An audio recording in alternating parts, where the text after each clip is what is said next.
¿Tú estás satisfecho de la educación que recibimos? Creo que la estructura tradicional y la manera en la que se enseña es bastante deficiente. Esta estructura de pensamiento crítico, la manera que se aprende y se enseñan las cosas, tiene que reformularse y repensarse. Un poco lo que sucedió es que encontré la literatura como un camino en el que tuve que leer 60 libros en un año para sentirme estimulado y suficientemente retado por la escuela.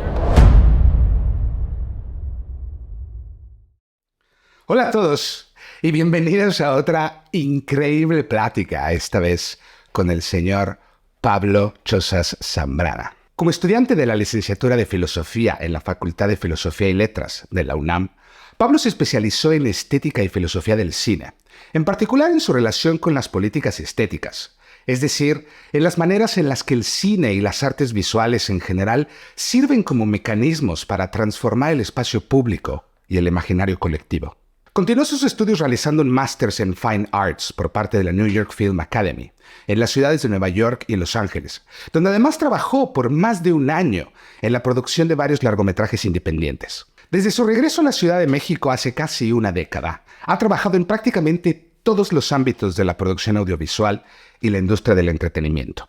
Ha sido asistente de dirección en varias series de televisión y diversas productoras, director de series y planeador de dirección para cine, y actualmente es productor ejecutivo en publicidad internacional para la Service Production Company más importante del país. Pónganse cómodos y disfruten mi conversación con Pablo Chozas Zambrana.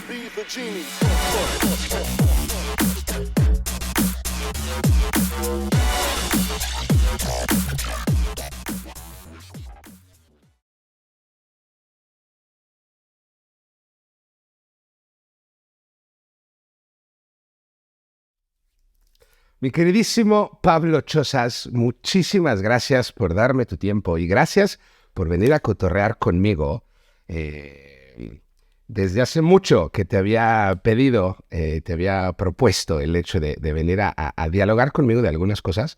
Eres una persona muy interesante y creo que lo sabes desde que tengo uso de razón. Eres de las personas más inteligentes que conozco y tengo el honor de ser tu amigo.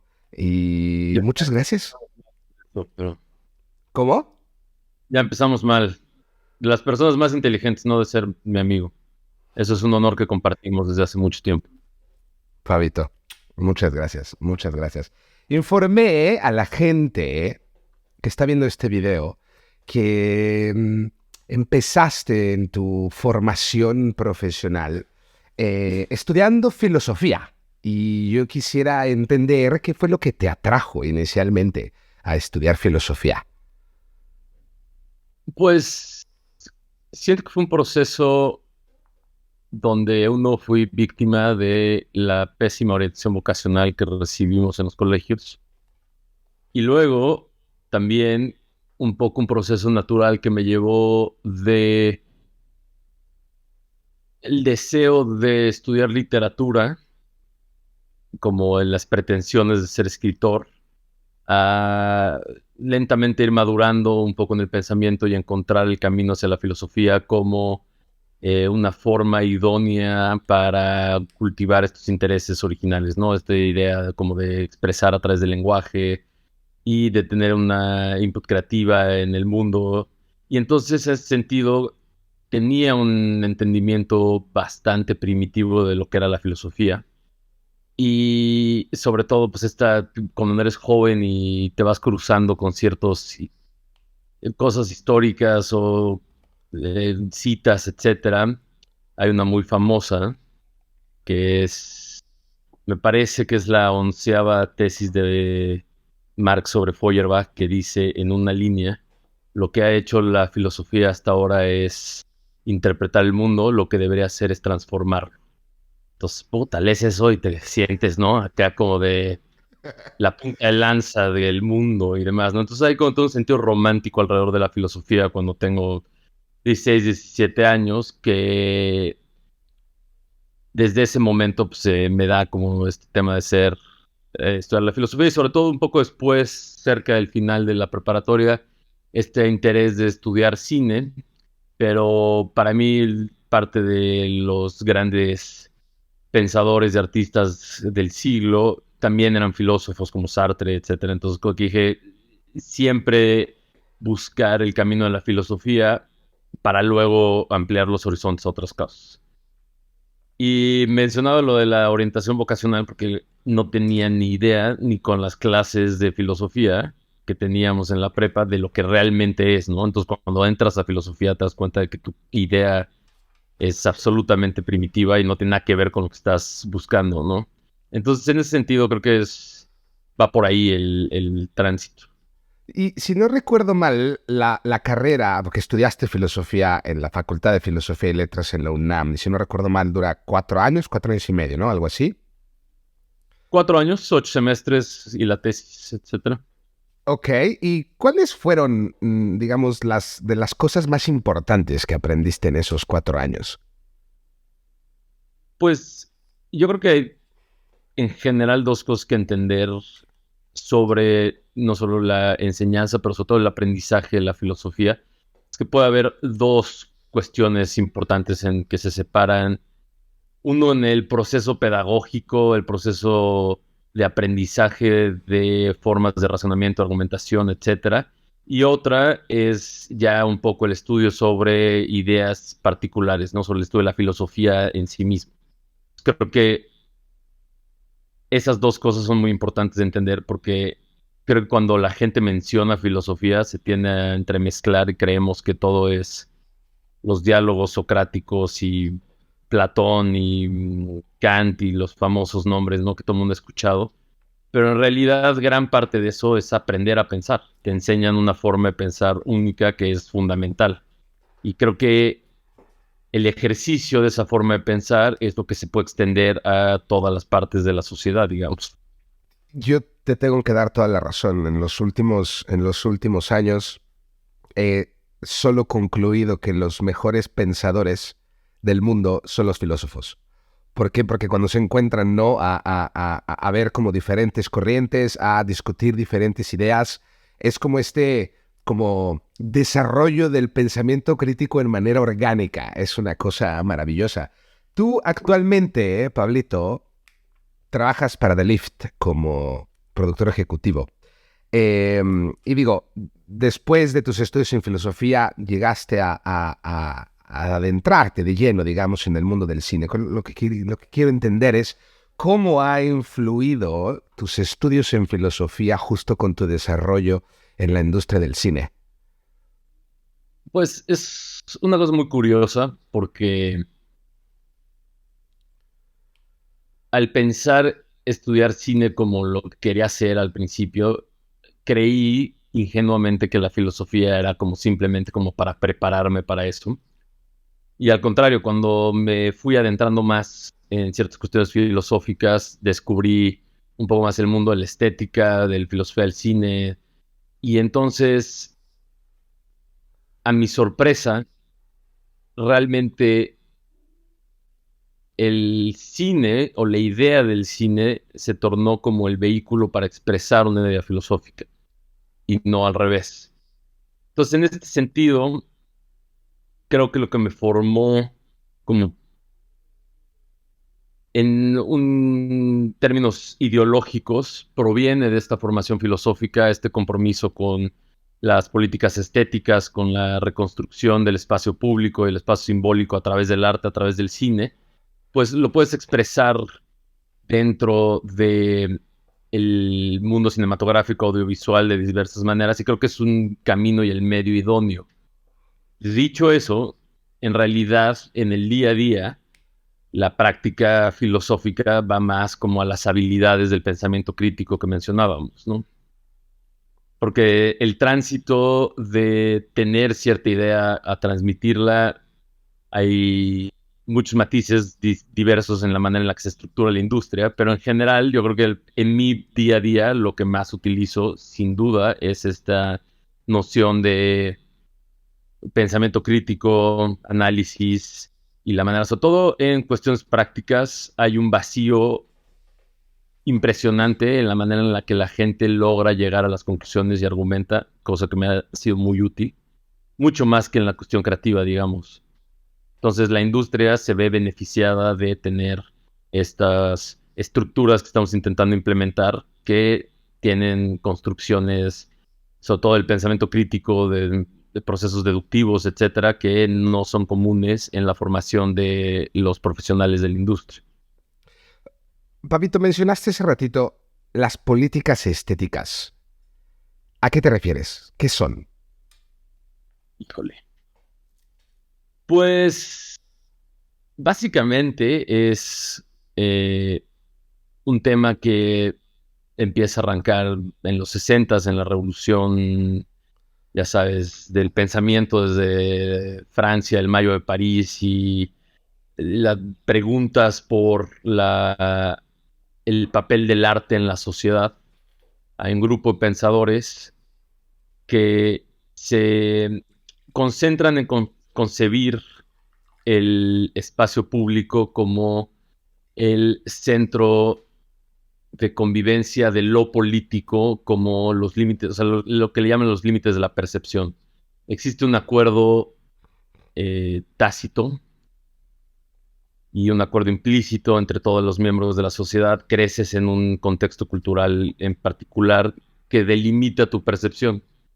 Tú solo ves las cosas que son visibles a través de estas estructuras y estos límites a la percepción. Podemos usar una parábola del, no sé, la puedo llamar el esquimal que conoció a Kandinsky. Los esquimales tienen palabras para 36 tipos de blanco, ¿no? Es el blanco en la mañana, el blanco en la tarde, el blanco cuando le está pegando el sol atrás de no sé qué cosa. Entonces, es una riqueza conceptual y de lenguaje profunda, pero tienen dos palabras para describir el rojo, el magenta, el café. Entonces, esos conceptos no existen hasta que introduces esa palabra. Un esquimal es incapaz de ver el color rojo y diferenciarlo del color magenta o diferenciarlo del café hasta que le das la palabra para definirlo. En ese sentido, esos límites de la percepción se están reconfigurando constantemente. Si tomamos ese símil de los colores como los límites de la percepción, nosotros nos ponemos de acuerdo en qué colores tienen nombre y cuáles no. En el mismo sentido, las políticas estéticas lo que hace es ampliar los límites de la percepción y sobre todo traer de vuelta a quienes han sido exiliados de este espacio público. Las minorías, los que tienen discapacidades intelectuales, inmigrantes, los que no tienen voz, los desposeídos, todo ese grupo de personas que han sido exiliadas del espacio simbólico de lo social, pues creo que es la labor del arte traerlos de vuelta. Y en ese sentido, esto es un poco lo que la política estética se refiere. Cómo construimos nuevas formas de estar con el otro y de estar juntos y de ver al otro y entenderlo a través de expresiones artísticas. En mi caso, yo pensé y pienso que el cine es un vehículo muy importante para ello y por cine me refiero más bien como al amplio espectro de los medios audiovisuales. La televisión, las series, el streaming, YouTube, todo esto es una forma, un lenguaje que puede y nos permite ampliar esos límites. ¿Qué consejo, Pablito, le darías a alguien que quisiera emprender, digamos, esta carrera en cine? Pues es una pregunta muy complicada porque la industria como tal es un mundo en el que tienes muchísimas posibilidades, pero también existe esta noción del cineasta slash artista. Entonces, en un primer momento, lo que tenemos que pensar es que la industria se tiene que componer de profesionales antes de que componerse enteramente por artistas. Y es un sentido medio contradictorio en el sentido idealista de lo que debería significar el cine, pero en la práctica tenemos que tener profesionales en todos los ámbitos, productores, directores, escritores, staff, ¿no? O sea, hay un mundo de cosas, desde marketing hasta los electricistas que operan, los constructores que operan el set, los marco legal, etcétera, que es una industria que en México en particular tiene que tenderse a la profesionalización. Ahora bien, creo que es fundamental el arranque del estudiante de cine como un artista idealista, ¿no? Creo que el consejo es sí comprometerse con la transformación, con la creación desde el punto artístico primero, pero entendiendo que las realidades de la industria requieren esta elasticidad y diversificación donde puedas operar en múltiples niveles al mismo tiempo. Entonces, es una carrera complicada como todas las artes. El cine un poco más porque requiere de una colaboración inmensa, requiere de recursos altísimos, requiere de muchísimo tiempo, requiere de la combinación en el momento exacto, de la cantidad exacta, en el lugar exacto de 60, 70, 120 personas, ¿no? Entonces es un reto mayúsculo, pero creo que pocas cosas se comparan justo a este poder colaborativo del cineasta. Estar en un set de cine colaborando es un lugar fecundo y creativo y por eso creo que es ese canto de sirena a lo que la gente quiere llegar. Yo creo que el primer consejo, aparte de perseguir esa pulsión creativa, es desafanarte de la idea de la fama y Hollywood y los tres amigos y Cuarón, porque en realidad el tránsito es día a día y es la creación de conexión y de sentido en la industria que está todavía en pleno desarrollo. Pavito, hoy en día, ¿cuáles ves que sean algunos desafíos éticos del cine? Y ahora me permito de ampliar el término, como lo dijiste tú, ¿no? De esta producción audiovisual. No hablemos solo de cine, sino de esta producción audiovisual. ¿Cuáles ves que sean los problemas éticos hoy en día?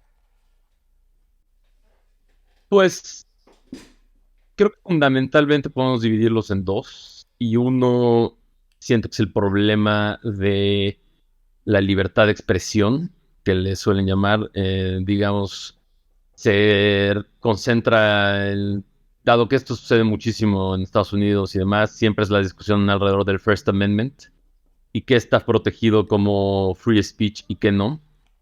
Y yo creo que la producción audiovisual es potencialmente complicada porque cuando entras a cuestiones como YouTube, streaming, etcétera, hay este motor, los algoritmos que te van guiando por ciertos caminos que no están siendo regulados por ninguna cuestión moral, ninguna cuestión ética, y más bien es un mecanismo de clics, de cuánto tiempo estás en el video, que sigue los... Entonces, la radicalización en redes sociales y demás creo que es un problema, sobre todo porque no está regulado. El tema es que la regularización es un problema en sí mismo. ¿Quién tiene los límites? ¿Quién decide que sí, que no? ¿Cuáles son los parámetros sobre lo que debe ser protegido y lo que debe bajarse?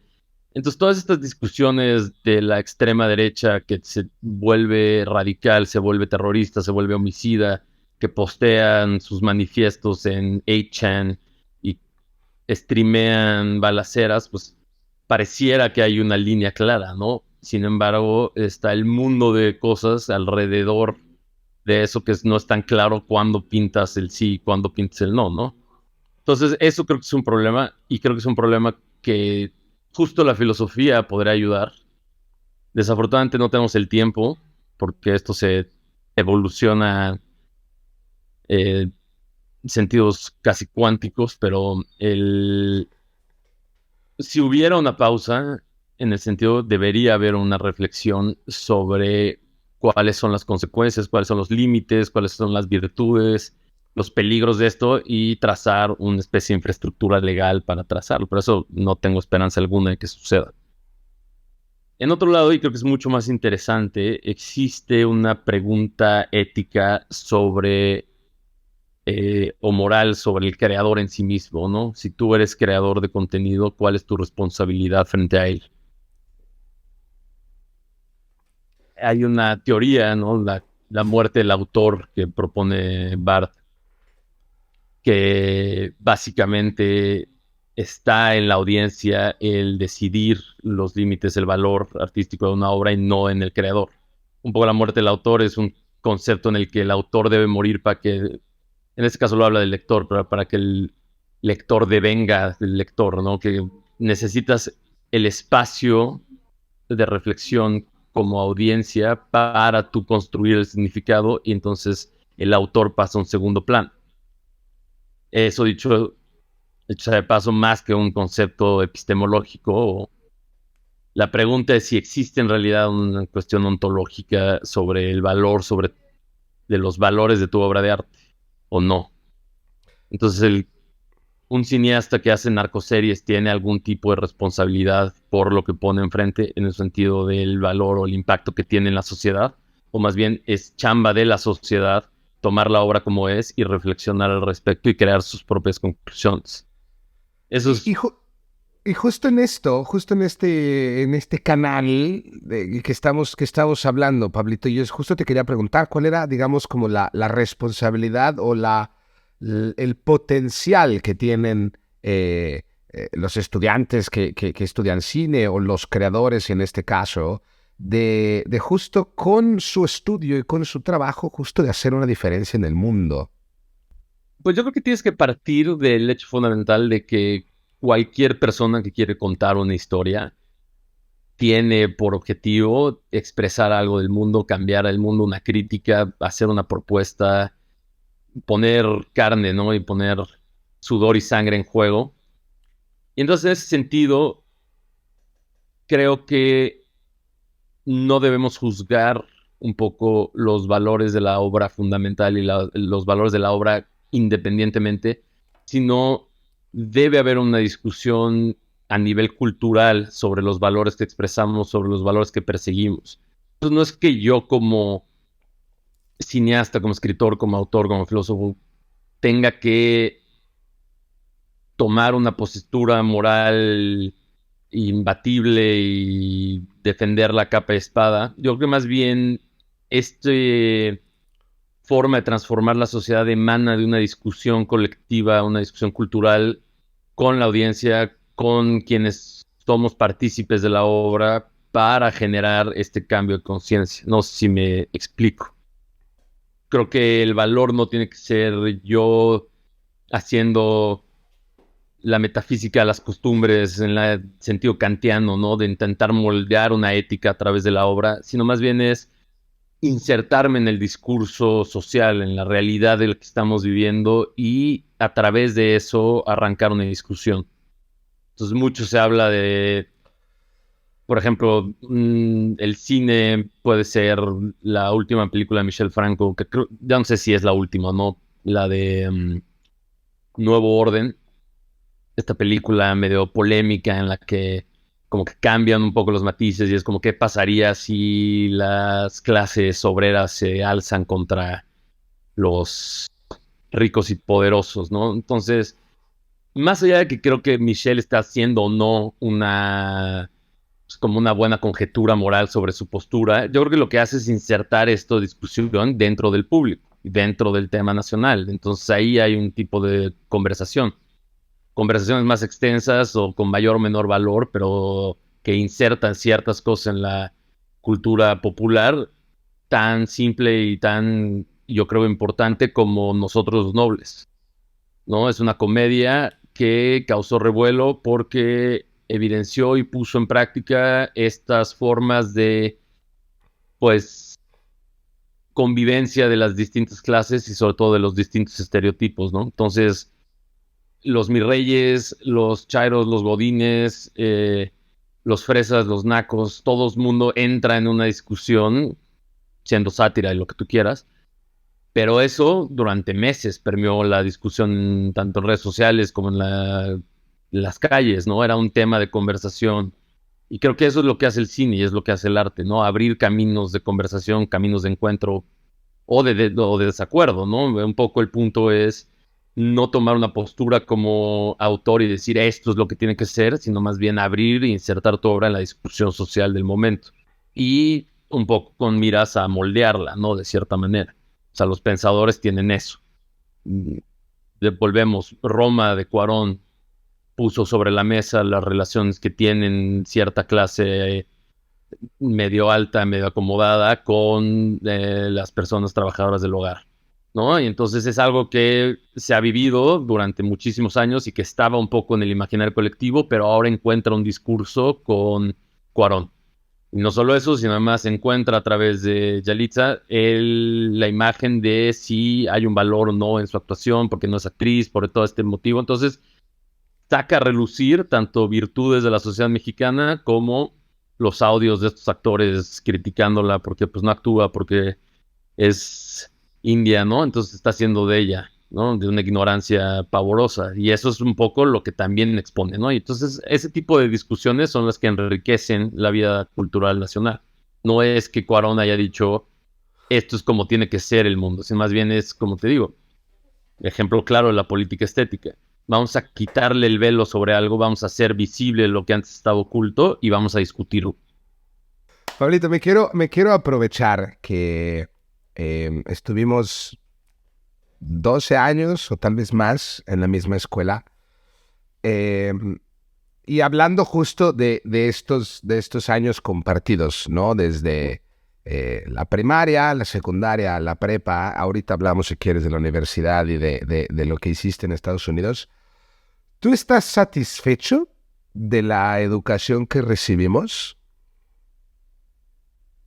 No, ¿Por qué? pues sin ánimos de entrar a un tema muy autobiográfico, pero yo siento que durante toda la primaria y parte de la secundaria justo era un estudiante en el límite de la funcionalidad en la estructura tradicional, ¿no? Siempre condicionado por conducta, siempre no sé qué, con buenas calificaciones, pero puta, salvaba el semestre en el último mes, en el último examen. Y justo doy gracias un poco a la literatura como por salvarme de ese camino. Yo creo que en el momento de secundaria, este niño sumamente estimulado pero con pocos retos, estuve en el límite como de irme hacia el bullying desastroso y mandar a la chingada a la escuela. O un poco lo que sucedió es que encontré la literatura como un camino en el que tuve que leer 60 libros en un año para sentirme estimulado y suficientemente pues como retado por la escuela, ¿no? Entonces creo que la estructura tradicional y la manera en la que se enseña es bastante deficiente, sobre todo, y un poco regresando al tema de la filosofía, yo creo que quitando de al lado el quehacer filosófico que comentábamos, sino más bien esta estructura de pensamiento crítico, la manera que se aprende y se enseñan las cosas, tiene que reformularse y repensarse en el sentido en el que no puede ser que te cuenten qué hizo el cura Hidalgo casi un minute by minute, sin ningún tipo de sostén, y es como, bueno, pues va. Y luego cambias de clase y luego te cuentan cómo funciona una célula en un diagrama ahí totalmente muerto y sin ningún tipo de interacción. Y luego pasas a matemáticas, hay una señora de 90 años diciendo que una fórmula que no sabes ni qué significa ni por qué. Entonces,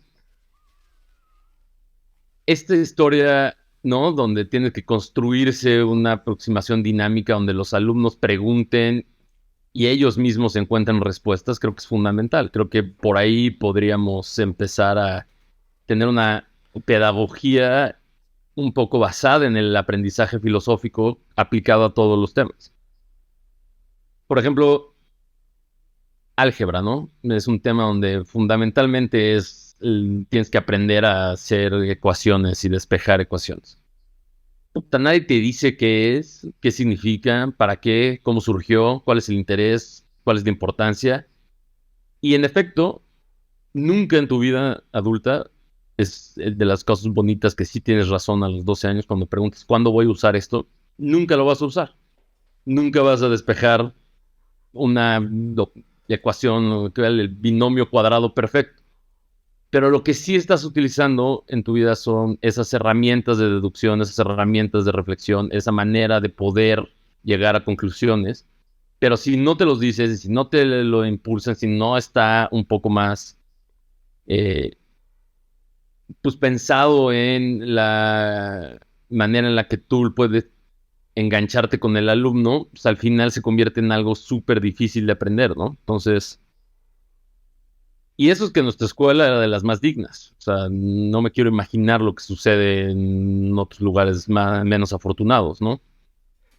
Justo, Pablo, mira, son 8 años que decidí irme de México y en estos últimos años son 2 veces que tuve la oportunidad de regresar a México y hay una cosa que no he podido mm, traer a la conversación cuando estoy en México con ustedes, pero es una cosa que me encantaría escuchar con todos ustedes, echando tal vez la ficha y tener una conversación de esto.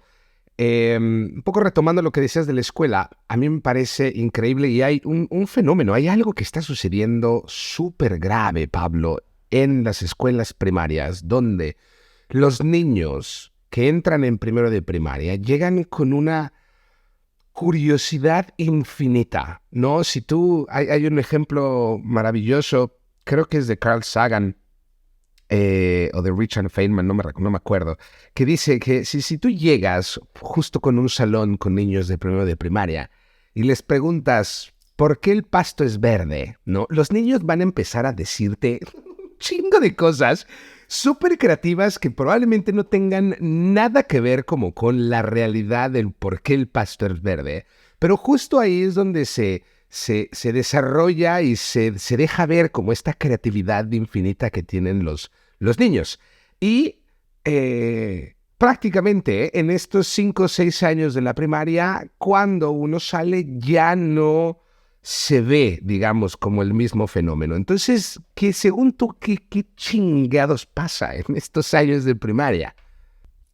Creo que voy a dar dos respuestas o una respuesta con dos partes y creo que la primera es un poco dura y trágica y es el planteamiento en el cual el rezago es tan absoluto en el mundo y sobre todo en el mundo de las escuelas mexicanas, en el cual la prioridad no es la creatividad, la prioridad es la formación de ciudadanos útiles para el Estado.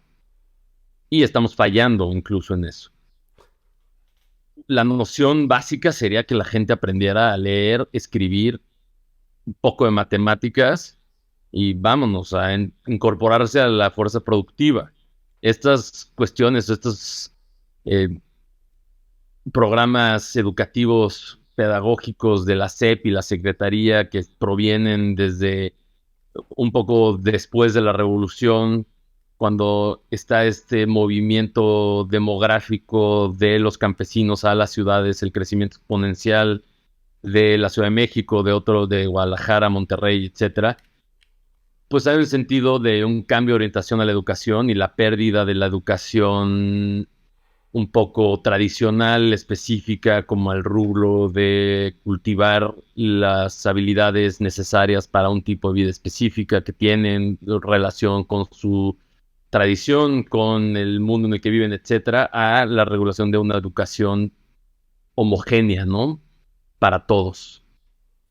Y este sentido me parece que deja de lado la creatividad, sin duda, porque lo que busca es hacer estos estándares de que todos los niños tienen que salir de primaria sabiendo leer, todos los niños tienen que llegar a secundaria sabiendo multiplicar, todos los niños se gradúan en no sé qué.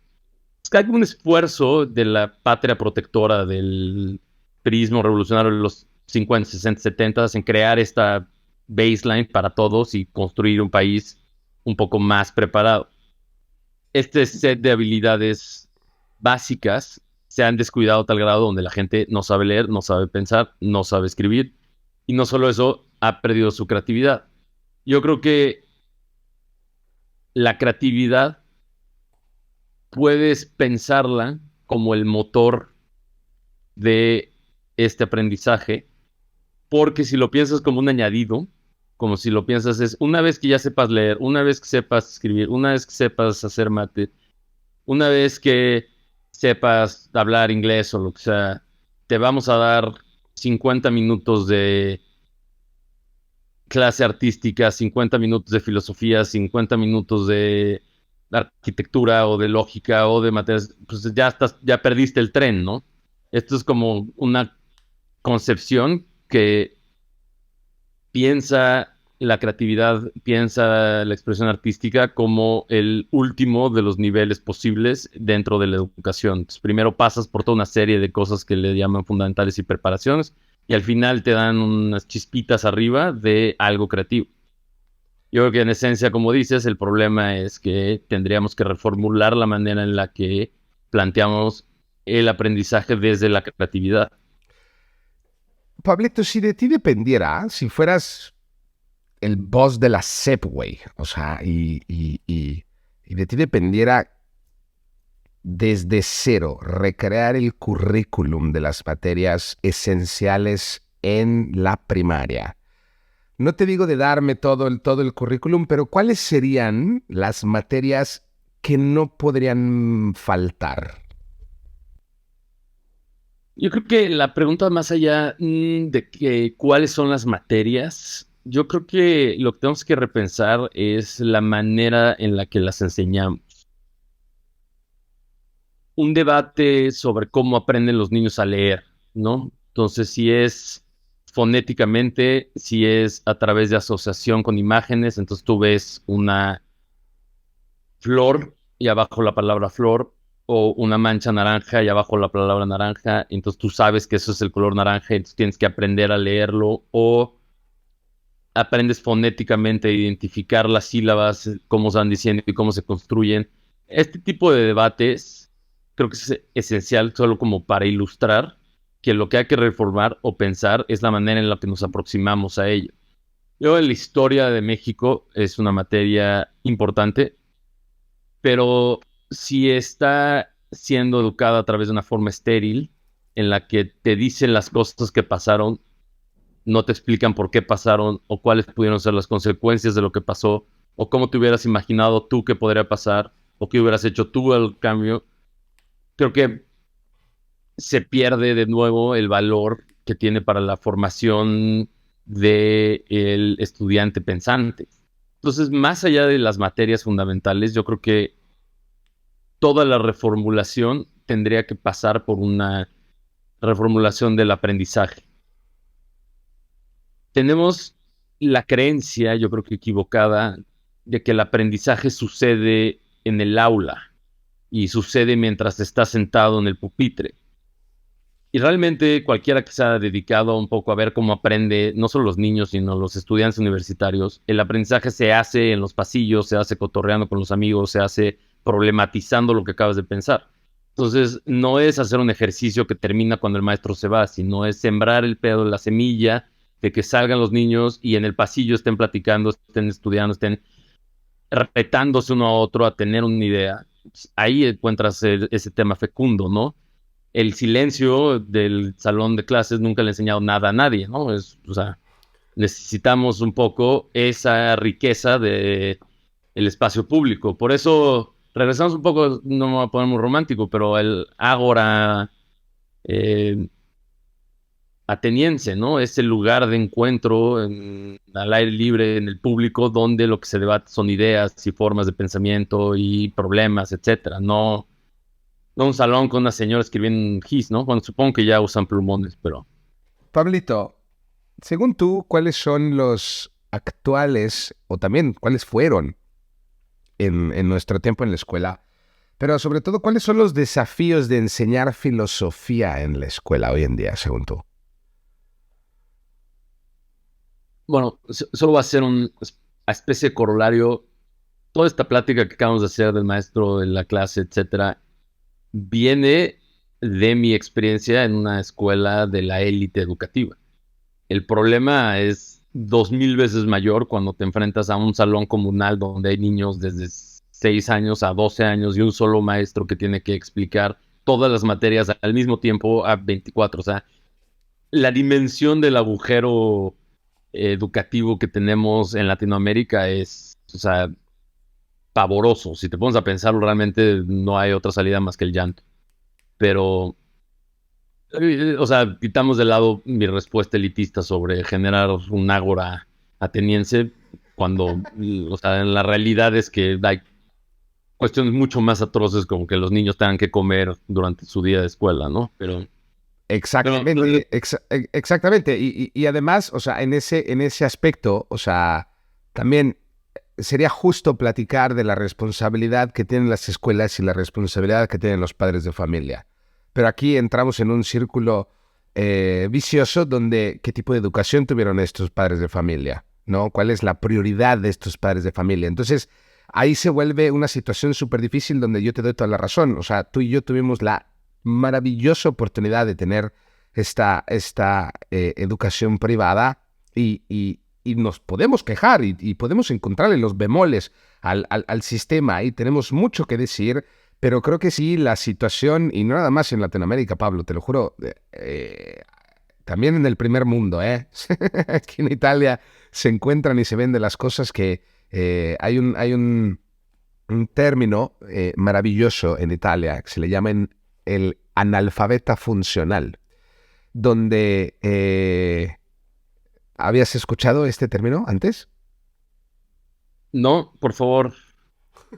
El analfabeta funcional lo utilizan mucho aquí en Italia para explicar eh, ciertas personas que tienen la capacidad, por ejemplo, de leerte la primera plana de un periódico, ¿ok? Saben leer, pero no están procesando la información que están leyendo. No tienen la habilidad de leer entre líneas, no tienen la habilidad de conectar tal vez con hechos históricos o contemporáneos, de hecho, de lo que está sucediendo en Italia, en Europa, en el mundo, etcétera, etcétera. Entonces, hay un problema, Pablo, y tú lo sabes bien, carajo, lo llevamos hablando.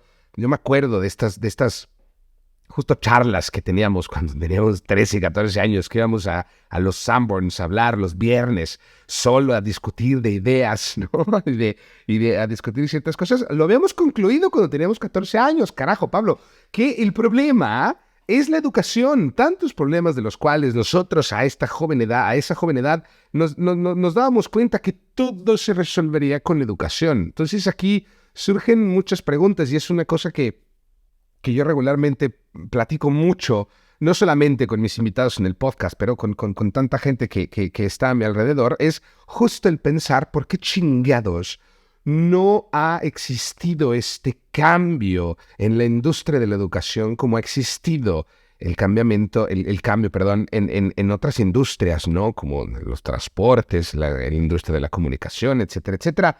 Y me da coraje, y creo que yo ya perdí la toalla desde hace muchos años, Pablo, donde el sistema probablemente no va a cambiar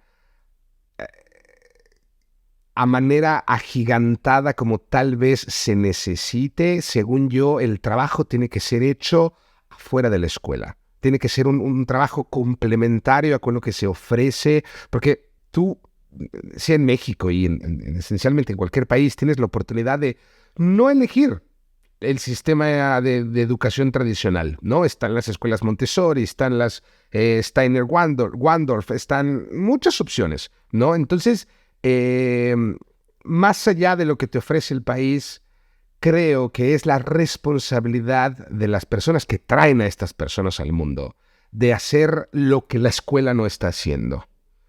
Y sí, te doy toda la razón.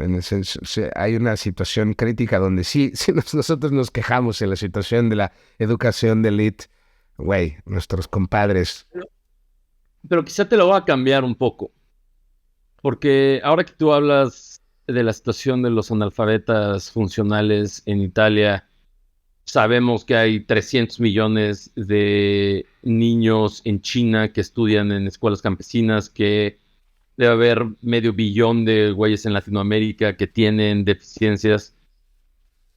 Quizá lo que estamos viendo en lo que hay que analizar no más bien es el fracaso no de un sistema educativo, sino el fracaso del proyecto de la ilustración en su conjunto, de esta modernidad occidental que pretendía llevarnos a esas altas y a las altas expectativas de los ilustrados, ¿no? Probablemente es que todo el sistema no sirve de nada. ¿Cómo medimos cuál es el impacto de la educación? Si es en la felicidad, si es en la productividad de las personas. Porque estamos hablando de... O sea, cuando hablas del elitismo en la educación, estamos reforzando una idea de que la manera de educar a ciertas personas, o más bien la manera en que educamos a un grupo minúsculo de personas en el mundo, es la manera que tendría que educarse a todo el mundo. Y que todo el mundo tendría que aspirar a la educación de clase del BI, y que esa educación es la que nos lleva a alguna meta, que no me queda clara cuál es. Pero, por ejemplo, el analfabeta funcional italiano que lee la primera plana, en realidad necesita leer las columnas de opinión sobre o sea, pues, ¿cuál es el sentido de que el trabajador de una fábrica tenga esas habilidades? Porque regresa un poco a la pregunta que dices del problema de la educación de la filosofía, ¿no? Pues yo creo que la filosofía es entendida generalmente como fundamentalmente dos cosas: el nacimiento de la filosofía y los pensamientos presocráticos y platónicos, Aristóteles, ¿no? La antigüedad clásica.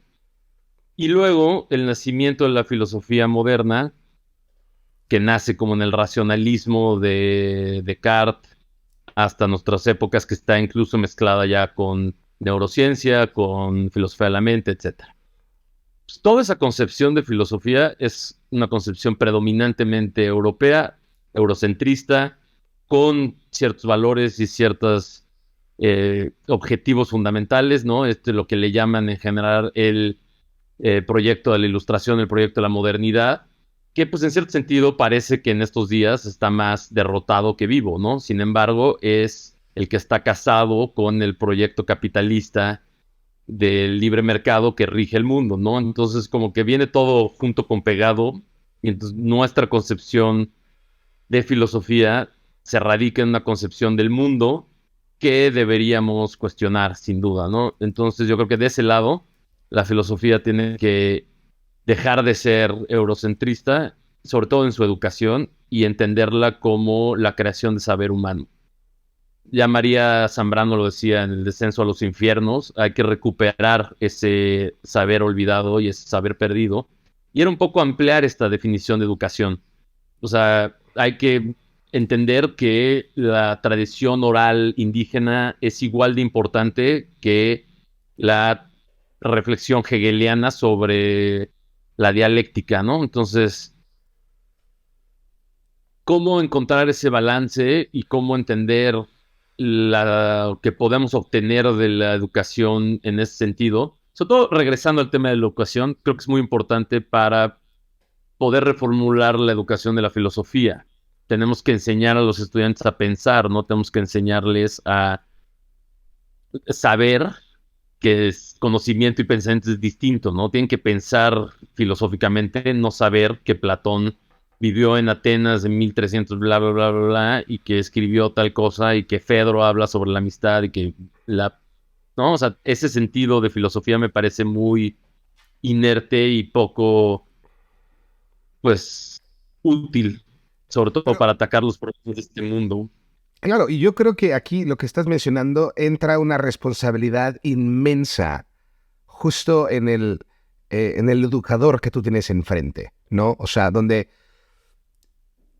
tienes que identificar como educador, uno, qué es lo que quiere el alumno, ¿no? Y con base a lo que quiere, con base a lo que pueden ser sus aspiraciones de vida, con base a lo que sus habilidades, con base a todo esto, y es canalizarlo a justo desarrollar todas estas habilidades. Pero en un sistema donde tú tienes un salón con, no sé, güey, 30, 40 alumnos, está cabrón, está muy difícil. O sea, en el sistema que tenemos actualmente, eso es, no te digo impensable, pero es muy difícil, sobre todo lo dijiste perfectamente, ¿no? O sea, es esta escuela donde tú creas ciudadanos que sean útiles para el Estado, ¿no? Pero, y aquí sería como justo el reto para los estudiantes de pensar qué es lo que yo quiero hacer para mi Estado. Porque hay muchas maneras de poder ayudar al Estado, no necesariamente siendo un trabajador de una fábrica, no necesariamente trabajando para el gobierno. Hay muchas maneras en las cuales el Estado se puede enriquecer con el trabajo de estos estudiantes, pero este proceso, según yo, no sucede nunca bueno, no nunca, no quiero decir nunca, sucede pocas veces, de manera muy marginal en las escuelas. Y tienes toda la razón, o sea, y es justo como los filósofos se encuentran en estos estudios de diferentes pensadores, de diferentes filósofos de diferentes épocas que dialogan de diferentes ideas. Entonces el hecho de estudiar y confrontarse y decir, no, pues este güey está bien pendejo, no, este güey tiene toda la razón, ahí es donde existe como esta cohesión, ¿no? De unir todas estas corrientes y traer algo útil a lo que puede ser la sociedad contemporánea. Y esto es un reto que no se ve hoy en día. Solo voy a reformular y voy a aclarar una cosa. Cuando hablaba de crear personas útiles para el Estado, me parecía que era el proyecto que tenía la SEP desde su creación con Justo Sierra y demás durante los años post-revolucionarios. Yo creo que, y es mucho más triste, lo que sucede ahorita es crear pues profesionales útiles para el mercado. Ni siquiera es el Estado como forma de... Es el capitalismo salvaje y buscar cuál es la utilidad máxima que le puede obtener a este güey con el menor grado de escolaridad y el menor costo para el sistema, ¿no? Entonces, pues, en ese sentido, lo que ocurre hoy es que la pretensión es siempre cómo maximizar los recursos, cómo enfocar al estudiante a que desee encontrar y ganar lo más posible, la mayor cantidad de dinero lo más rápido. Entonces, descuidamos como sistema educativo, pues todo el soporte ideológico que debería apoyar estas aspiraciones, ¿no? Entonces, como dices, pues es un reto mayúsculo el guiar a un estudiante cuando lo que nos guía es, pues, la productividad. O sea, ¿Cuántos de tus alumnos? Dime. para ti el problema es el capitalismo. A ver, bueno, o sea, los güeyes, o sea, no, o sea, sí, ¿no? Desde el problema en las economías de libre mercado, yo creo que sí es un problema en la manera en la que estructuran este tema. No voy a comprometerme a decir que un sistema comunista como oposición a esto es la solución. Solo estoy diciendo que en el sistema en que vivimos, claramente vivimos un sistema en crisis, donde pues el ciudadano común está en un ciclo de explotación y consumo, donde necesariamente para que una empresa genere dinero, pues te paga menos de lo que vale tu trabajo, ¿no? Si te pagara exactamente lo que vale tu trabajo, pues, güey, no hay ganancias para los inversionistas. Por ende, es explícitamente explotado y los únicos recursos que le queda al ciudadano explotado es salir y consumir. Consumir para alimentar el mercado que alimenta este ciclo. Entonces, la economía del libre mercado, lo que sucede es que el capitalismo deja de ser la expresión de un Estado que tiene un sistema económico en particular y se convierte en el sistema de base sobre el cual construirse un Estado. Solo se puede participar del juego si participas del libre mercado. Los proyectos comunistas, incluso China, que está luchando contra esta idea del capitalismo, lo que en realidad es una discusión sobre autoritarismo contra democracia, no es sobre capitalismo o comunismo. China es un país absolutamente capitalista, regido por los márgenes del mercado y producen el 96% de los iPhones. Creo que esta discusión que estaba en términos ideológicos, términos económicos sobre el papel del Estado en la formación de los sistemas económicos se traduce ahora al papel del Estado en una discusión sobre si es una formación autoritaria o una formación democrática. Y incluso China dice que las democracias son lo que hace o lo que previene que los estados crezcan en riqueza. Entonces, es una reformulación en el que el Partido Comunista Chino más bien es una apuesta por el autoritarismo y no por el comunismo al sentido maoísta original, ¿no? Pero, o sea, también, no sé si sea el espacio para discutir.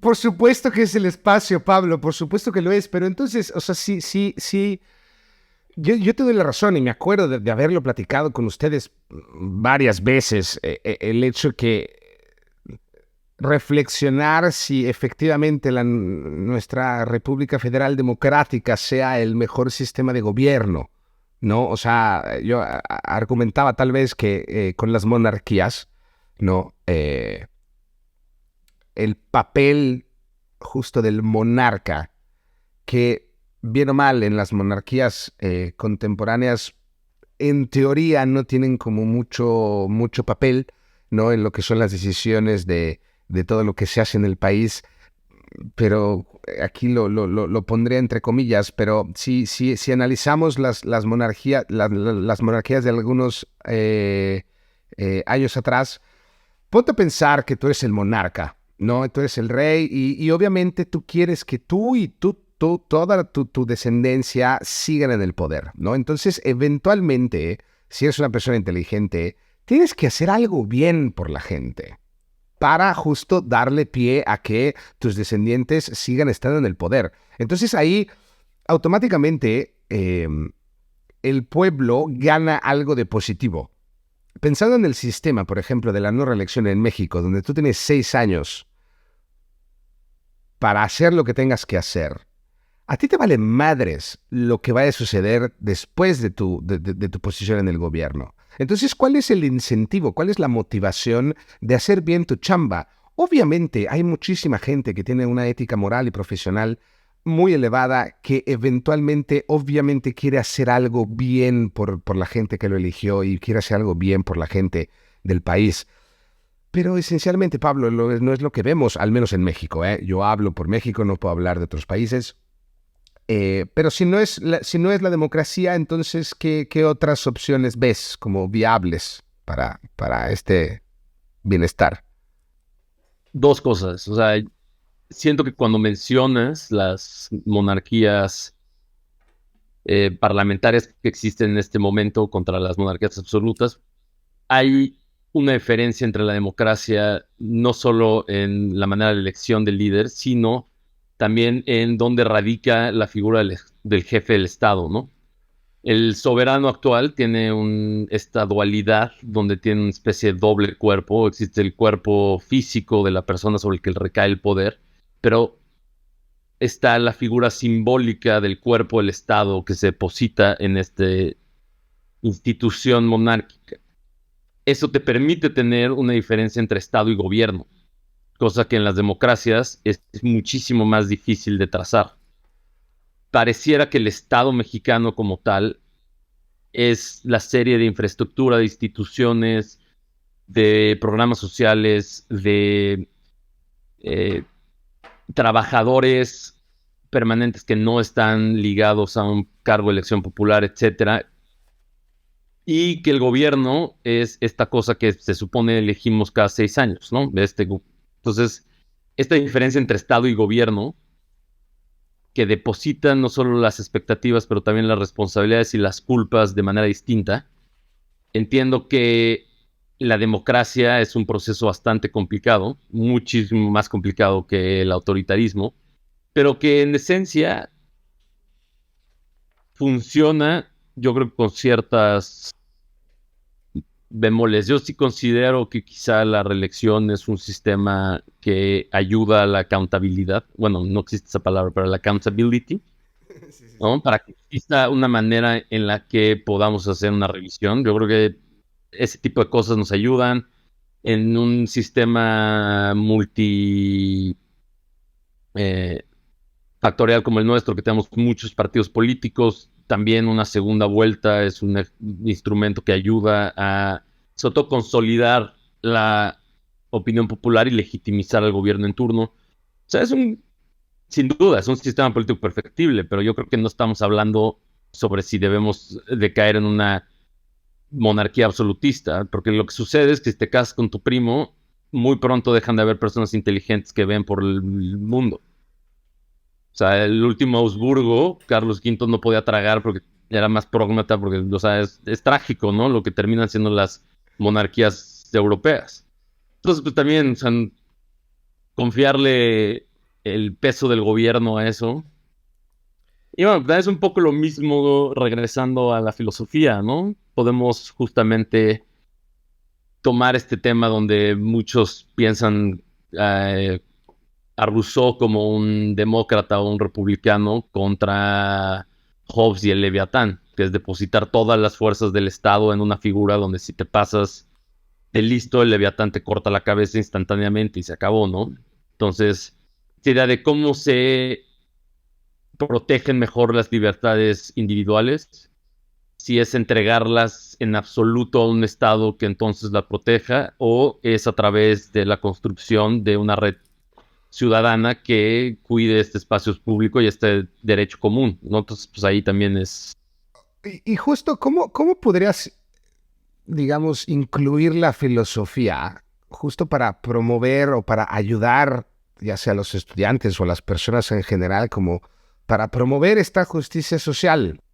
Hasta el momento, el único camino que existe en la educación de la filosofía para llegar a la reformulación de programas sociales es aventarte el caminito de empezar por los presocráticos, pasar a Platón, entender el método socrático platónico, leer Aristóteles, la Alta Edad Media, bla, bla, bla, bla, bla, y finalmente puedas llegar a problematizar problemas de filosofía contemporánea. Lo que te da este tema es que ya pasaste por 7 semestres de pensamiento crítico, de reflexión, de escritura, de debate, etcétera, y te puedes posicionar de una manera ética sobre ciertos problemas sociales.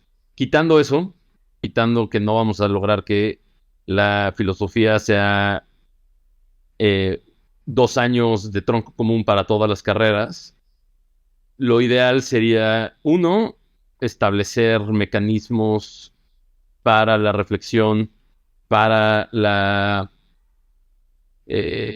pensamiento crítico, analítico, desde cualquier carrera, desde cualquier punto de vista, y sobre todo en términos filosóficos particulares, si la enseñanza de proyectos filosóficos que lo que buscan es de nuevo traer al exiliado de vuelta al espacio público.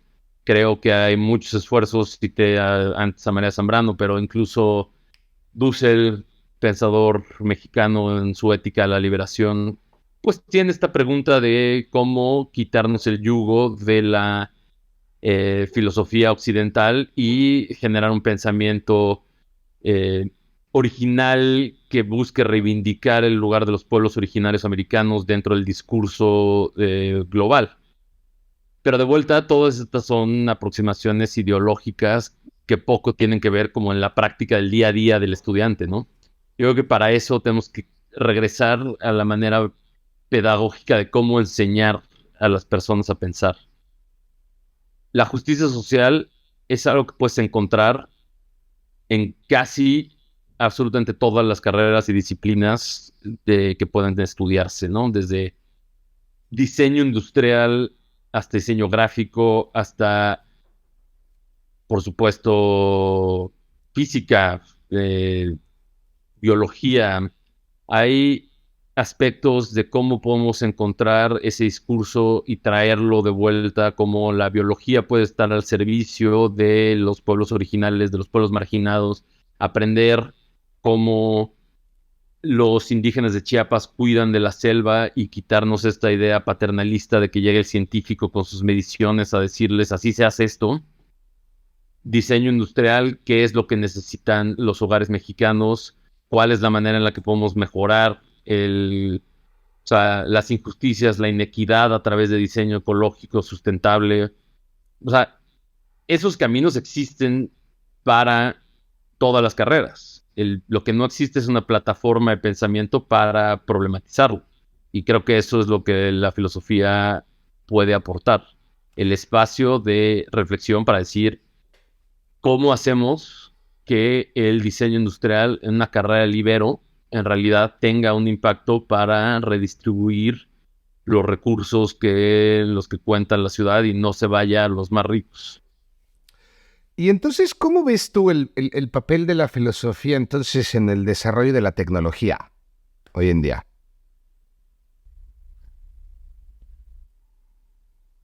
Pues voy a citar a uno de los grandes personajes históricos, el doctor Ian Malcolm, encarnado por Jeff Goldblum en Jurassic Park, obra seminal de Spielberg en 1993. Cuando reflexiona el tema de los científicos que se preocupaban solo si podían hacer las cosas o no y nunca se preguntaron si debían hacer las cosas o no. En este sentido, creo que la tecnología, sobre todo en este advenimiento de la inteligencia artificial, está en este momento de reflexión sobre cuáles son los límites, si hay límites, si debe haberlos, cuál es el papel que debe jugar dentro de la vida, si hay una manera en la que lo podemos detener o no. Y curiosamente en las últimas semanas ha habido varias pláticas y podcasts sobre estos, lo que le llaman The Godfather of AI, donde todos expresan sus reticencias y sus miedos y la manera en la que se ha desarrollado y se ha usado. Espera, porque tú no tienes miedo de la inteligencia artificial, tú estás tranquilo. No, yo ya estoy derrotado, Rodrigo. O sea, Ok. por eso puedo hablar tan tranquilamente sobre la inteligencia artificial. No, pero, o sea, en realidad, justo la pregunta es, ¿qué tanto del discurso filosófico que podemos guiar sobre los límites, sobre si es ético o moral o cuáles son las consecuencias que puede tener? ¿Qué tanto de eso es capaz de impactar esta nueva carrera armamentística para encontrar el AI más poderoso, ¿no? Por ejemplo. Entonces yo creo que sí hay un papel. Creo que no se ha abierto el foro para la discusión. Creo que estos Godfathers del AI lo que están haciendo o la aportación que tienen más bien pasa por este estudio de la neurociencia y cómo se equiparan las redes neuronales contra la creación de inteligencia artificial. Entonces hay como un punto de encuentro entre filosofía de la mente, neurociencia, inteligencia artificial, tecnología, que lo ha impulsado. No siento que sea lo que lo ha guiado. Y me encantaría ver que fuese lo que lo guiase, ¿no? Que hubiera una reflexión sobre las consecuencias, sobre el futuro y sobre todo la pregunta de ¿para qué queremos hacer esto? No solo es si podemos hacerlo o no, es cuál es el sentido de crearlo. Y desde 1950 que se origina esta idea, siento que es una pregunta que se ha dejado de lado, ¿no? ¿podemos hacer una máquina que piense como un cerebro humano? Nadie nunca preguntó si deberíamos.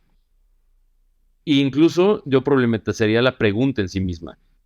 ¿Vale la pena o es válido preguntarse eso? ¿O el impulso creativo que impulsó a estos manes a crear una inteligencia artificial es el mismo que impulsó a alguien a lanzarse a la mar y encontrar nuevos continentes o cualquier hito histórico humano, ¿no? Si ponemos trabas a esta manera de pensar, pues es de la misma manera de pensar que nos llevó a la luna o que inventó la electricidad o que inventó el internet. Entonces podemos estar hablando tú en Italia y yo en México. O sea, es como un poco también problematizar si hay un límite o hay un punto en el que claramente podemos trazar la línea y decir esto tenemos que reflexionar si sí o no.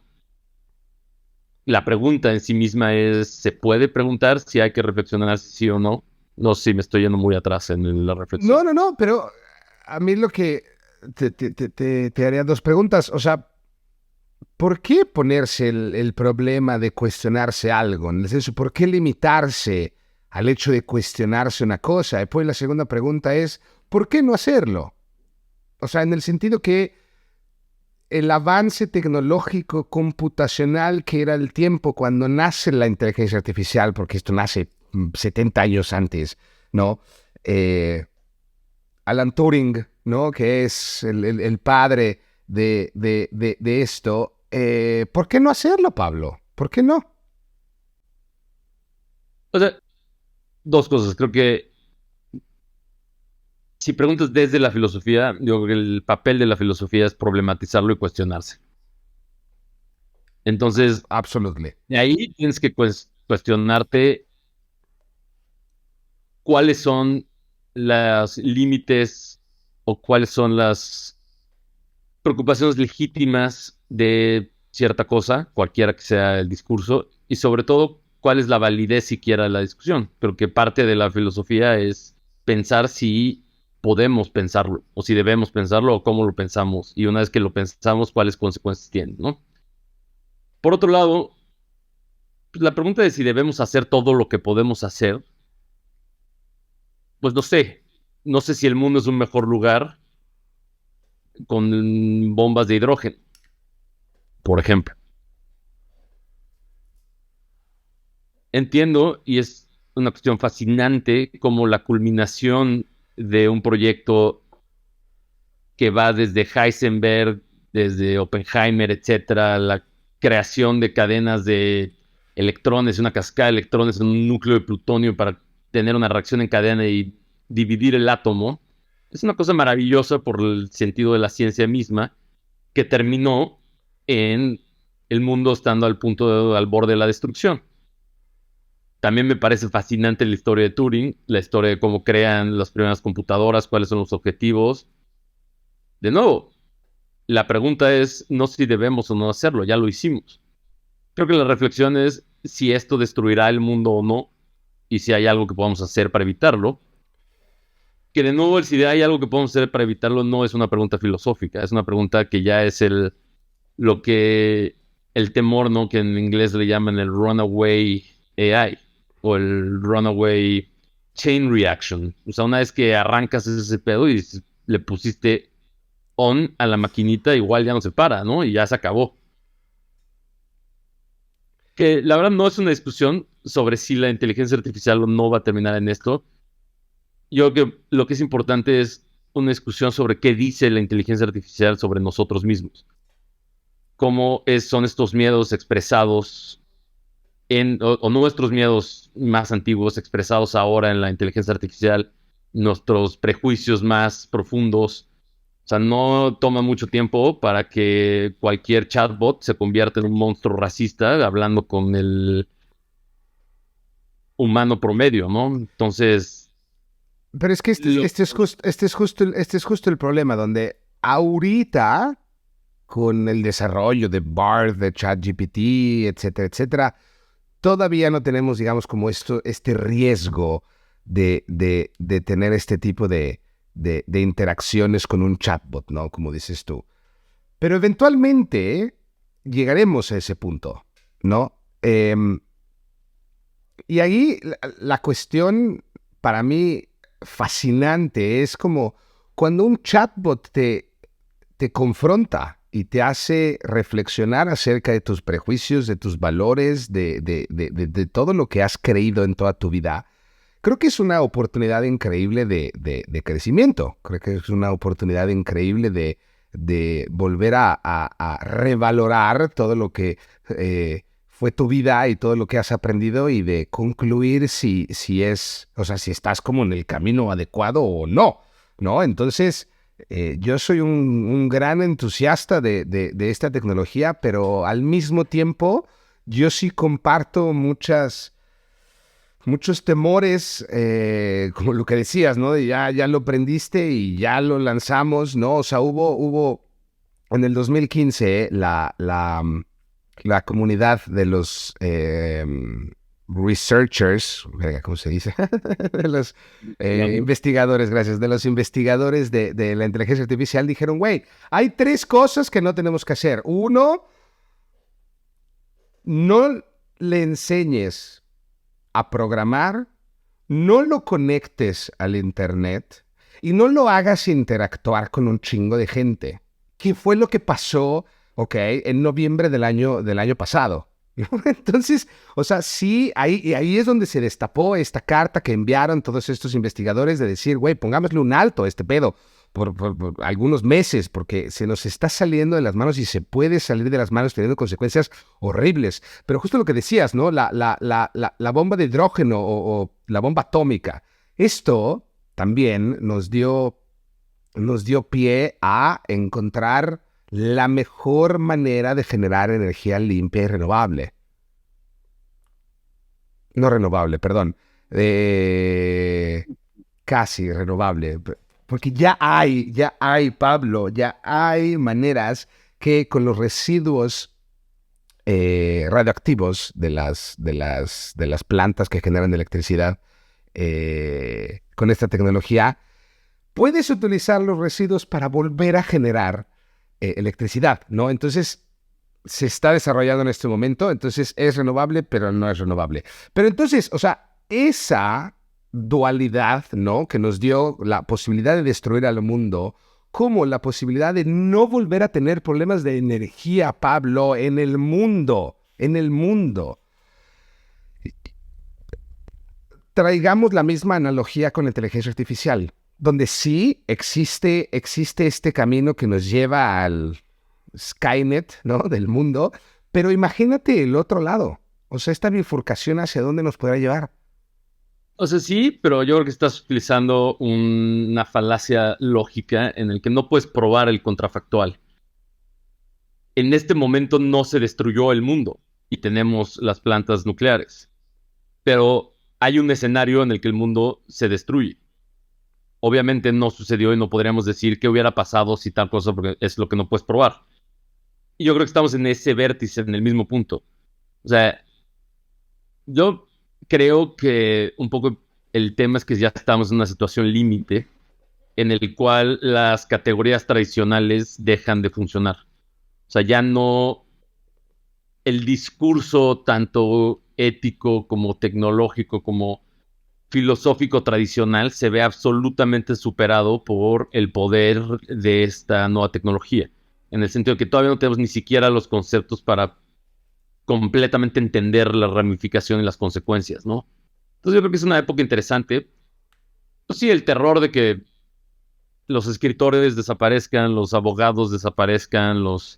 O sea, sí hay un sentido en el que de nuevo el escenario que temíamos en un comienzo era más bien que la tecnología y los robots iban a reemplazar a los empleos de manufactureros, ¿no? O sea, hacer cosas, construir cosas, lo iban a hacer ahora las máquinas.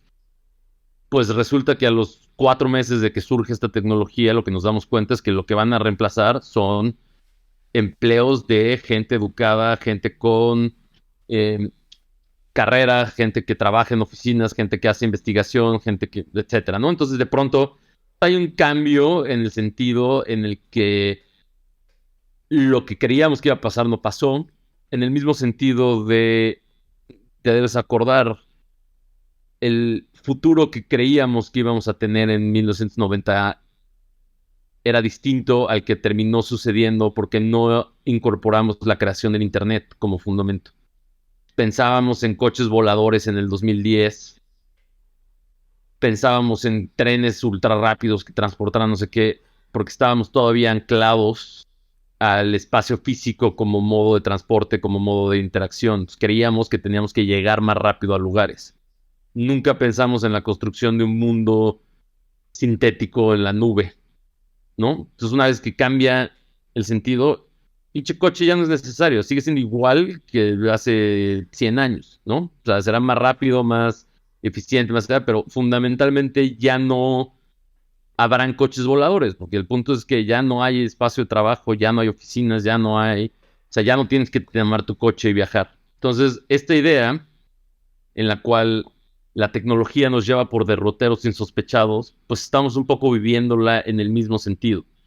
Pero creo que el cambio fundamental desde una cuestión filosófica es que tradicionalmente en la historia del mundo, si tomas como un punto de partida la revolución industrial en mediados del siglo XIX, luego una revolución científica a finales de ese siglo, luego en el siglo XX tenemos el advenimiento de la electricidad y luego de la invención de el avión y luego el cambio de paradigma cultural a la televisión y los 70. Entonces como que se va acortando el tiempo en que vamos viviendo una transformación paradigmática.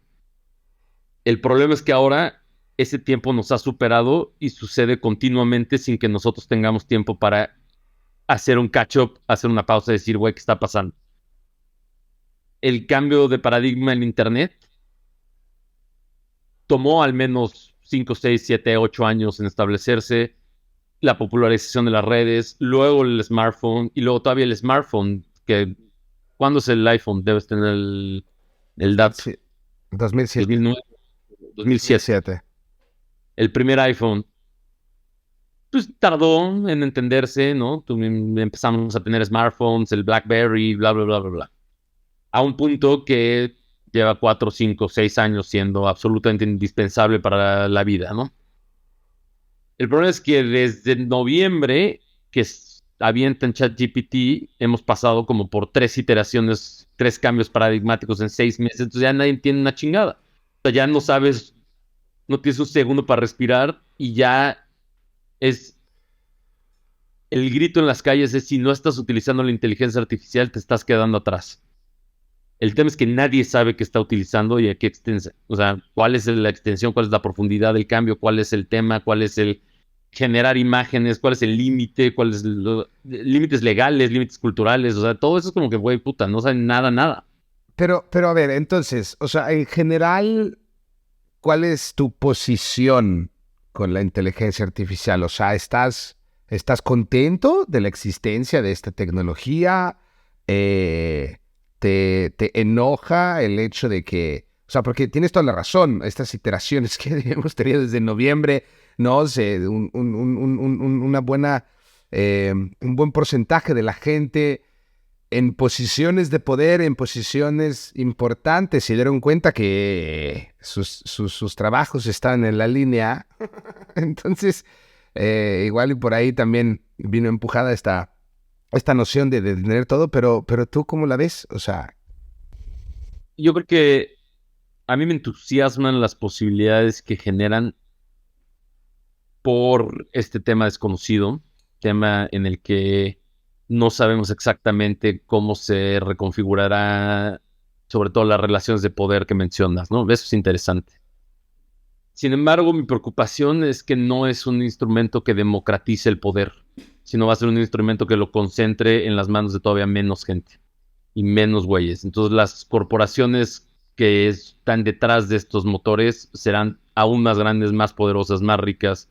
Y entonces, ¿cómo eso afecta a la gente? O sea, no es un medio liberador, pienso, hasta el momento. No creo que este advenimiento lo que haga sea liberar a las clases oprimidas y que pueda haber una redistribución de la riqueza. Al contrario, puede que sea o sea, si estamos hablando de una pesadilla eh, futurística, podría ser por ahí, ¿no? Por no estos recursos, este poder va a ser concentrado en las manos de unos cuantos en un mundo que de por sí ya el 1% domina el 90% de los recursos. Entonces, lo que me encantaría pensar es cómo la inteligencia artificial puede ayudar a las comunidades en Chiapas, a los pueblos viviendo hambruna en Sudán, etcétera. Y sí existe un camino, naturalmente, ¿no? La mente de una inteligencia artificial para predecir patrones climáticos, entonces buscar alternativas para plantar semillas que puedan sobrevivir sequías o encontrar nuevas formas de reutilizar cosas. O sea, existe un camino. Lo que yo veo es un grupo de abogados asustados porque ya le puedes preguntar cómo me defiendo de un ticket en ChatGPT. Y entonces siento que en este momento lo que debería funcionar de una manera distinta es la interfase y no tanto el motor. Porque básicamente la inteligencia artificial es un lenguaje, ¿no? Lo que tú pones, o sea, lo interesante es lo que sucede atrás de lo que te responde ChatGPT. No sé si le preguntas cuál es, hazme una canción que suene como si Nirvana cantara Hey Jude. Lo puede hacer, pero más bien la manera en la que tendríamos que tener acceso a esos motores de inteligencia artificial. No creo que estemos todavía en un lugar óptimo, y yo creo que justo esas compañías que sí lo tienen es el camino de cómo democratizar el acceso a recursos. Puede ser algo interesante. No sé si tenga miedo o no. Tal vez deberíamos todos, no sé. ¿Cuál es tu postura? Deberíamos todos, Pablito. Sí, yo creo que me impactó mucho ya el hecho de que este grupo de investigadores mandaran esta carta pidiendo a estas empresas, sobre todo OpenAI, a Google sobre todo, de poner un alto para poder entender justo esto que estaba sucediendo. Estoy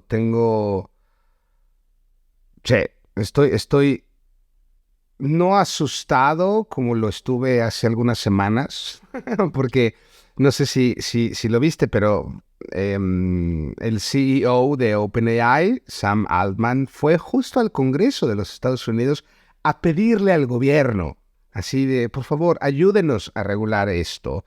Y ahí fue como el micrófono ideal para decir, no solo tiene que ser un esfuerzo del gobierno estadounidense, pero tiene que existir un esfuerzo de los gobiernos de otros estados para ayudarnos entre nosotros, justo como para contener lo que estamos desarrollando, ¿no? Entonces, si eso se desarrolla o no, lo veremos en las siguientes semanas, meses, pero sí creo que se nos pueda salir de control, ¿no? O sea, porque desafortunadamente estas herramientas están hoy en día a la mano de muchas personas que pueden, obviamente, obtener beneficios increíbles, ¿no? Como facilitar su trabajo, como hacer más eficiente overall, digamos, el desempeño como empleados, que los puede permitir el hecho de obtener un aumento, el hecho de tener más tiempo libre, muchas cosas.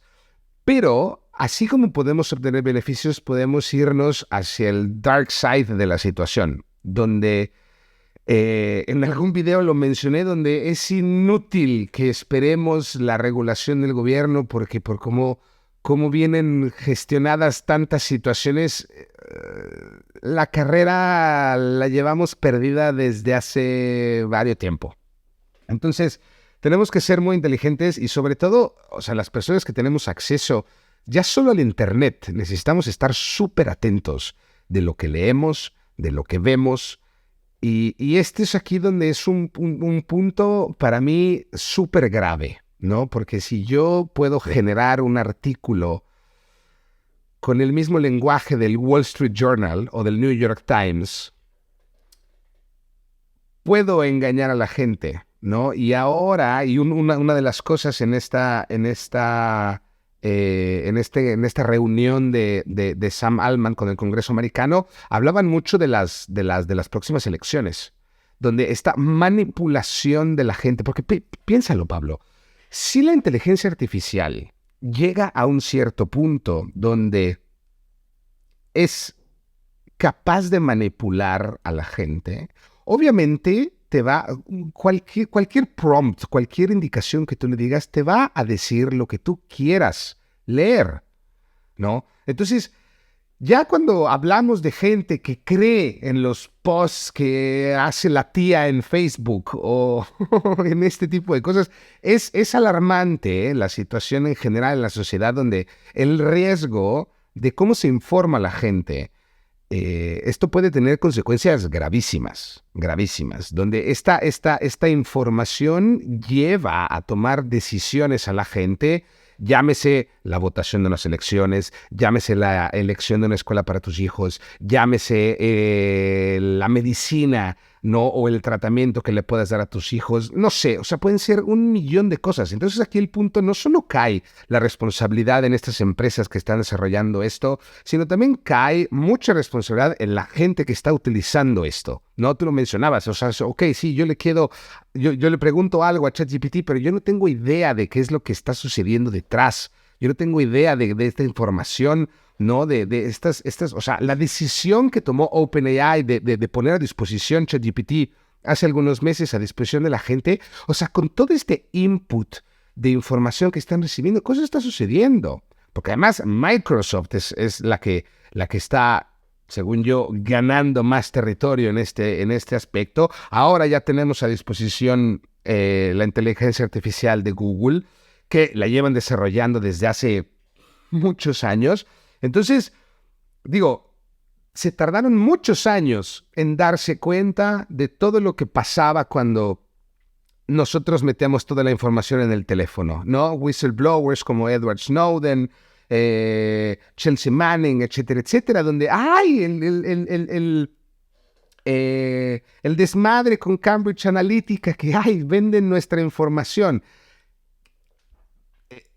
Creo que es necesario pensar de qué va a pasar con la información, con la inteligencia artificial, ¿no? O sea, qué tipo de información estás metiendo, qué tipo de procesos tal vez hasta secretos, ¿no? De tu chamba que estás metiendo ahí para ayudarte a hacer tu chamba. O sea, no estoy tranquilo, estoy contento, yo sí tengo, o sea, vislumbro un futuro maravilloso, sigo siendo súper entusiasta del futuro, pero creo que estamos llegando a un punto de inflexión, Pablo, como lo fue el Internet, como lo fue la agricultura miles de años antes, donde si no tenemos cuidado, sí nos puede cargar la chingada, según yo. Pero yo creo que uno, no te me vuelvas conspiranoide y te radicalices en la internet, pero parte de todas estas estructuras, yo creo que ya están allá afuera. Cualquier regulación gubernamental sería too little, too late, como suelen ser. El genio está fuera de la lámpara y no hay manera de regresarlo. Pero también el hecho de, por ejemplo, las elecciones y lo que tú dices de la desinformación, existe un verdadero problema cuando solo una de las partes tiene acceso a ese tipo de cuestiones. Entonces, lo grave no es el microtargeting de productos de Facebook a través de la información de Cambridge Analytics para que una población de 20,000 güeyes en Florida voten por Trump. Lo grave es que solo una persona o solo un bando tenía acceso a esa información. Ahora se ha democratizado las prácticas, entonces ya sabemos, ya logramos entender cómo son las nuevas guerras de información. Eso me preocupa menos, porque también leía el otro día ciertos estudios, me parece en The Economist, que habla sobre el factor de radicalización de las sociedades. En sociedades modernas que tienen arriba del 80% de acceso a Internet, el porcentaje que queda libre de güeyes que se van a radicalizar ya es casi nulo. O sea, los güeyes radicalizados ya están en los hoyos de información de Infowars. Entonces, el medio, los que están en el medio son realmente, o sea, no sé si sea suficiente o no para ganar una elección, como lo fue en el 16, cuando nadie sabía de esto. Pero bueno, en esos rangos, creo que es menos problemático y es absolutamente inútil el esfuerzo que el gobierno pueda hacer o no, de que tengan que poner un tag sobre si eso es AI generated o no, si el deepfake tienes que poner una marca de agua que diga AI generated, etcétera. Yo creo que son esfuerzos que no lograrán contenerlos ni mucho menos. Pero cuando dices sobre el cambio del internet y el cambio de la agricultura, yo creo que parte del problema es seguir pensando en esos términos, seguir creyendo que es una evolución o un cambio simplemente de sistema. Sí, la agricultura fue absolutamente trascendental. Sí, obviamente la invención del fuego fue, bueno, el descubrimiento del fuego y la manera en la que podemos controlarlo fue dramático, pero siguen siendo cambios que tomaron muchísimos años en implementarse, que fue siempre un trámite o tránsito de educación entre una persona a otra, que formó rasgos culturales, etcétera. Internet un poco igual, fue alimentada por la información humana, fue alimentada, y además es una cloaca el Internet, entonces si de eso se está alimentando el AI, es francamente peligroso. Pero a lo que me refiero un poco es Wikipedia, pues la genera un... Escribes tu artículo y lo mandas, y alguien lo revisa y lo ponen y ya está. El punto aquí es que este cambio en la inteligencia artificial es que fue un punto en el que generaron algo, lo soltaron al mundo y eso empieza a generar cosas independientes de las que no tenemos control. Como especie, digamos, en un sentido filosófico. ChatGPT puede generar un código, ¿no? Aparentemente le enseñaron a programar y te puede ayudar a hacer códigos de aplicaciones, etcétera. Obviamente está conectada a la información, a Internet, está conectada a otras redes neuronales, está conectada a otra inteligencia artificial. Entonces, pues, como dices, lo que sucede más allá de lo que vemos es algo de lo que ya no estamos en el mismo ciclo de creación como especie. Ahora, esto no necesariamente quiere decir que sea funesta y que lo primero que va a hacer sea hackear los códigos de los silos nucleares y vaya a aventar bombas nucleares. O sea, no necesariamente va por ahí, pero yo creo que la discusión, sobre todo desde un programa filosófico, es si existe siquiera las categorías sobre cuáles discutir el impacto de la inteligencia artificial a nivel especie, a nivel histórico, digamos. Claramente a nivel práctico existen las consecuencias inmediatas, pero pensando en un broader term, y siendo que estamos un poco navegando las aguas de la filosofía, realmente tenemos las herramientas, los conceptos, siquiera el imaginario como para filosofar sobre la inteligencia artificial. Yo creo que lo vamos a tener, lo vamos a descubrir, lo vamos a inventar. Pero creo que de momento esa sensación de vacío en categorías, de no saber cómo explicarlo, no saber cómo entenderlo, es lo que genera de inmediato un miedo, no particular, sino un poco más en lo general, como en la idea de la inteligencia artificial. Pablito, en general de todo lo que hemos hablado, ¿tú estás entusiasmado por el futuro? Si le preguntas a mi mente inquisitiva, a mi mente creativa, a este impulso, es decir, si el futuro de la humanidad es brillante o no, sí estoy entusiasmado. Creo que las herramientas que se están abriendo estamos de cara a lo desconocido y viendo de frente lo inexplicable y lo insospechado. Eso me parece una aventura interesante, al sentido de los viejos exploradores que se hacían al mar buscando algo. Si me preguntas, creo que en los años futuros más gente va a sufrir de la que será beneficiada por la inteligencia artificial. Creo que cuando la pones al servicio del mercado, replica las condiciones de una manera mucho más eficiente, de una manera mucho más desalmada que lo que hacemos nosotros. Y entonces esta construcción capitalista acaba de encontrar su mejor aliado en una forma que pueda quitar del medio a todo aquel a que no pueda producir o consumir. Entonces, en ese sentido, creo que llegaremos a algún punto. Era un poco lo que platicábamos, ¿no? Del gran filtro. Sobre si el gran filtro está en nuestro pasado o en nuestro futuro. Sobre si seremos la primera civilización interplanetaria, intergaláctica, incluso que supere la biología y que logremos en esta expresión de la inteligencia artificial sublimar nuestras mejores virtudes y encontrar soluciones al cambio climático, encontrar soluciones a la radicalización y a la violencia, encontrar caminos de convivencia y de eh, inclusión. Pues sí, es bonito pensarlo, ¿no? También la otra posibilidad es si esto acelera nuestro tránsito a la extinción. O sea, si va a ser las diferencias más grandes, imposibles de zanjar, si los ricos tendrán más, si estamos condenando a la destrucción a poblaciones y partes enteras del país, del mundo. O sea, como que hay muchas aristas en las cuales pues te puedes perder, pero yo creo que Es un poco muy temprano para decidirlo, y lo más interesante es que quizá las decisiones claves para el futuro de la humanidad se estén tomando en este momento y se estén tomando a ciegas, sin saber siquiera que esa es la discusión. No sé si en 20 años puedas mirar atrás y decir, güey, cuando lograron hacer esta iteración 4.0 de ChatGPT, ahí es cuando se fue a la mierda del mundo, o ahí fue cuando encontramos cómo se utilizaba esto para generar bienestar y felicidad. No lo sé.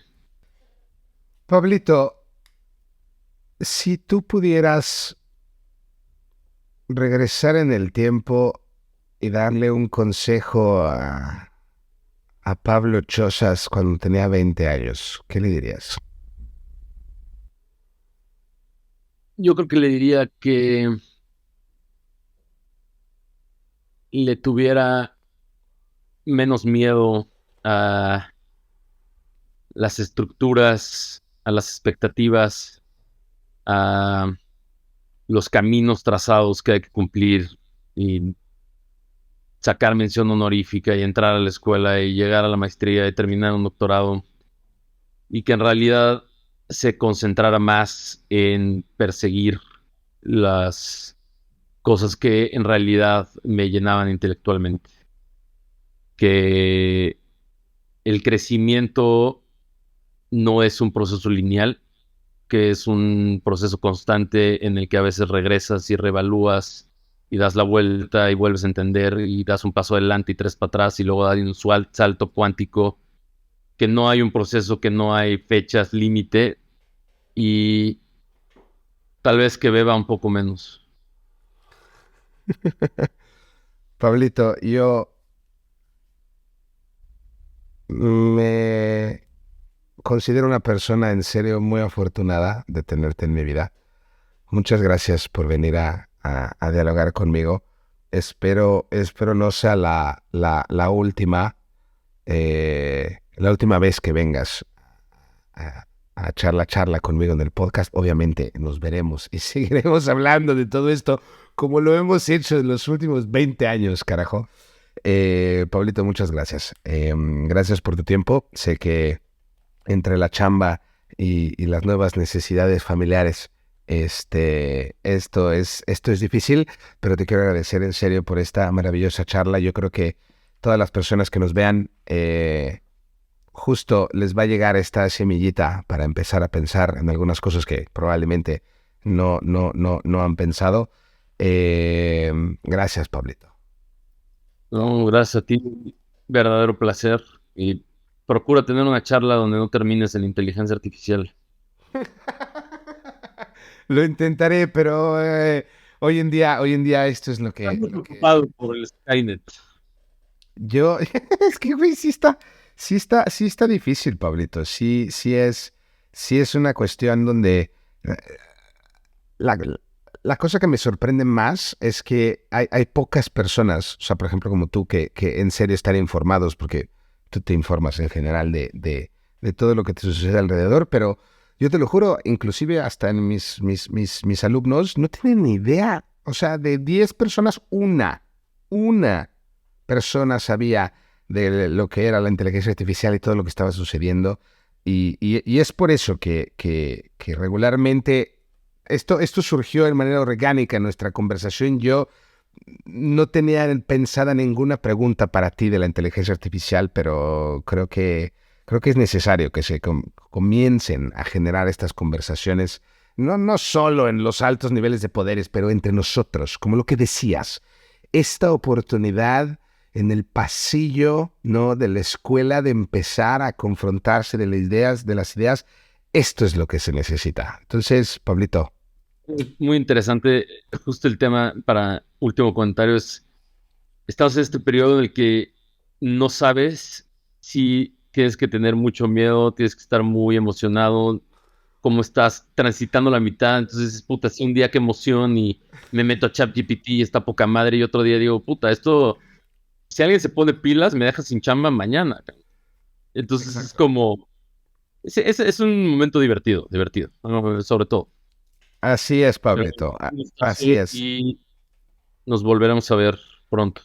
Por supuesto que sí, Pablito. Espero esta vez hacerlo del vivo. Esto estaría mucho más divertido, ya sea que tú vengas para acá o que yo vaya para allá. Si no, lo hacemos en línea.